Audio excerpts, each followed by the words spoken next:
Welcome once again to the Rogers Kakasungura YouTube channel. A big thank you for the support you always grant this platform.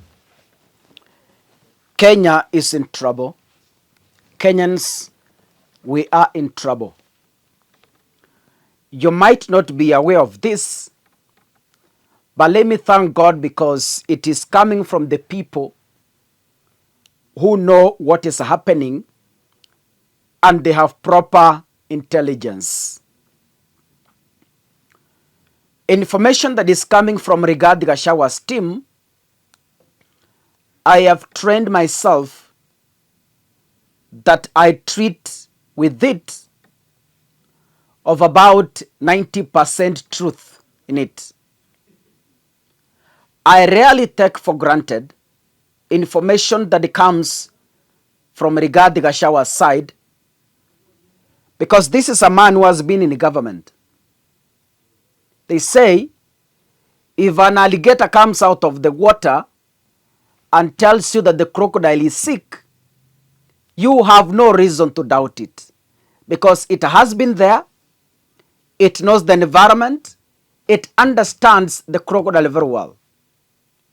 So Gachagua has been out of the government, he has been in government before, he has worked with William Ruto, he has known how intelligence works. So when Rigathi tells you that Kenya is being sold,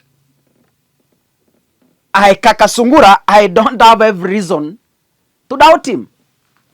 Sina sababu kabisa ya kudoubt Rigiji. Jana wakiwa kwa mazishi,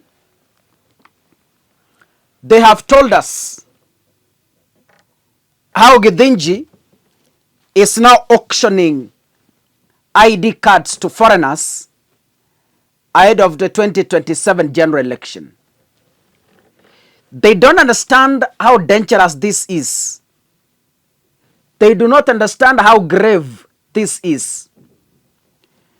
Dishing IDs to people you've not vetted, the people you don't understand their background, just because you want the 2027 numbers at the ballot, you are completely killing and burying this country. Recently they said they have scrubbed off vetting of ID issuance to the people from the north, from the northern region. And this one is so dangerous in a way that one can cross from Somalia to Kenya, go to a chief's office and register for an ID card, because after all, this person won't be asked where you came from, who is your father, who is your mother, who is your area chief, what is your village. That vetting was scrubbed off because of people who are interested only in getting numbers at the ballot without reasoning on the dangers they are exposing this country to. Kenya has operated under dangerous circumstances when it comes to terrorism. I happened to take a course on counter-terrorism some years back. I even have a certificate. It is a very sensitive matter that we cannot even discuss here. But it is grave, it is dangerous, exposing a country to such a kind of unregulated conditions. So, Team Gachagua is saying they have reliable information how Githinji has allowed hawking of ID cards to strangers. Can we listen to what they are saying? Our country is bare now. First of all, it started with not giving people visas. Visa ndio ujulikane umeingia, umekuja hapa, hiyo akafutilia mbali. Meenda, amefungua mipaka. Our IDs are out for sale. Because about what is happening now with our president, is about 2027, nothing else. Hakuna kitu ingine, ni 2027. Wakili wangu, wacha nifikishe hapo. Lakini Kenyans, tumejua mahali tumefinywa. Hakuna mtu hajafinywa na hii serikali.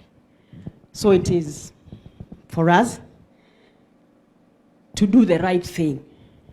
The youth of this country, you are promised jobs. They were not there. When you ask, they want to shoot you on the legs. Wacha nisimamishe rafiki yangu ambaye hakusimama, Councillor Muthoni. Muthoni ni wa kwenu huko Mathioya. Katu hapo wasalimie. Tulijuana na yeye long time ago, 2003. She's the one who was sent by NAC that time to campaign for me as a woman. I appreciate Mr. Kareithi, because like the MC has said, when a woman wants to go for a political position, not many men support. So he was a he for she, and I appreciate him. And may our brother rest in paternal peace, rest with the angels, keep going. The AAA principle is you accept, you adjust to live without him, and then you advance. Nothing stops. Hiyo kazi yangu, he was going to retire. So he was retiring to some business or to some work. Young men, there you are. Mumepangiwa kazi, nyinyi ni kuendelea. Mama, usichuke chini, wacha tembeze hii gurudumu mpaka hii mtu atoke, asinishike tena. Wacha sasa nimuite Mheshimiwa wa Deto, ndio utaendesha hiyo kipindi. He's a church elder and he's my MP in Nyeri. By the way, mimi ni kama Kareithi, I was international. Those are not my own words. These are statements in the public domain. Kaka Sungura, I'm only acting as a relay vessel, because media doesn't manufacture news. Media is just a vessel to disseminate already generated news. That is why you hear of sources. So media has never been the source. Media has never been the source.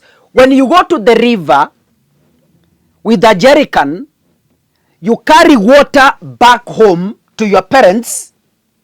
Your parents are the receivers. The jerrycan is the vessel. But where is the source where you picked the water from? So that is how media works. Where we get news from is the source. The media carries that news to the receiver, who is you, the public. So you cannot kill a jerrycan, or you cannot say a jerrycan. When you take a jerrycan, you need to wash it clean, because a jerrycan can't wash itself. You need to wash it clean for your water to be clean. So you can't blame a jerrycan you didn't wash for delivering dirty water to your container. You cannot do that. So many politicians blame the media of giving out information without understanding who is the source of this information. So what am I trying to say? Kenya, we are in trouble. Kenya, we are people, we have leaders who are only interested in votes. They are not interested on the security of this country. They are never interested how tomorrow our children are going to survive when we will not be around. What if our forefathers subjected Kenya into such risks? Tungekuwa wapi sahi? Mzee wetu Jomo Kenyatta, if we could have exposed Kenya to such risks over 60 years later, tungekuwa wapi leo? Now ask yourself, Such a kind of unregulated conditions have been planted. Now tell me what is going to happen 70 years from now. Some things are dangerous. We see them like a joke, but they will come to haunt us in the near future. God bless you. See you in the next episode. Asanteni sana.